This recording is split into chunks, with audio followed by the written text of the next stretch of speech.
আসসালামু আলাইকুম। Hello everyone. আজকে আমি আলু দিয়ে ট্যাংরা মাছ রান্না করব। প্রথমে নিয়ে নিচ্ছি পেঁয়াজ কুচি, কাঁচামরিচ কুচি, স্বাদমতো লবণ,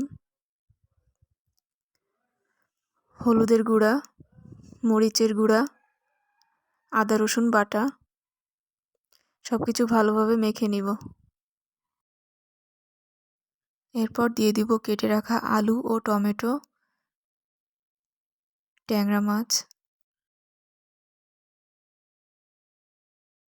দিয়ে দিব সরিষার তেল। সরিষার তেলের কারণে রান্নার স্বাদ অনেকটাই বেড়ে যাবে। আবারও সব কিছু ভালোভাবে মেখে নিব। এরপর ঢাকনা দিয়ে 10 মিনিটের জন্য রেখে দিব।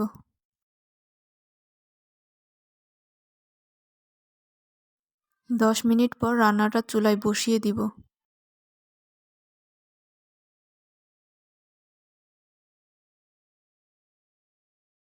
চুলাটা অন করার আগে সবকিছু ভালোভাবে মিশিয়ে নিব। মিশানো হয়ে গেলে এরপর ঢাকনা দিয়ে ঢেকে চুলাটা অন করে দিব।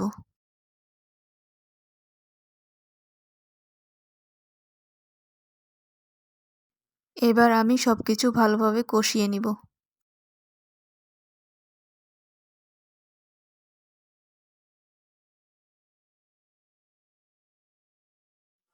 ভালোভাবে কষানো হলে আলুটা সিদ্ধ হওয়ার জন্য দিয়ে দিব পানি। পানি দিয়ে হালকা হাতে একটু নেড়ে দিব, তা না হলে মাছ ভেঙে যাবে। খুব বেশি নাড়াচাড়া দেওয়া যাবে না। ঝোলটা ফুটে উঠলে দিয়ে দিব ধনেপাতা কুচি। ধনেপাতা কুচি দিয়ে হালকাভাবে নেড়ে দিব। এরপর ঢাকনা দিয়ে 5 মিনিট অপেক্ষা করব।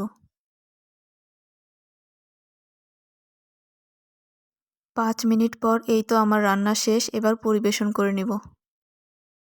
আলু দিয়ে ট্যাংরা মাছের এই রেসিপিটি আপনারাও বাসায় ট্রাই করে দেখতে পারেন। খুবই মজার একটি রেসিপি। আশা করি সবার ভালো লাগবে। ভালো থাকবেন সবাই। দেখা হবে নতুন কোনো ভিডিওতে। আল্লাহ হাফেজ।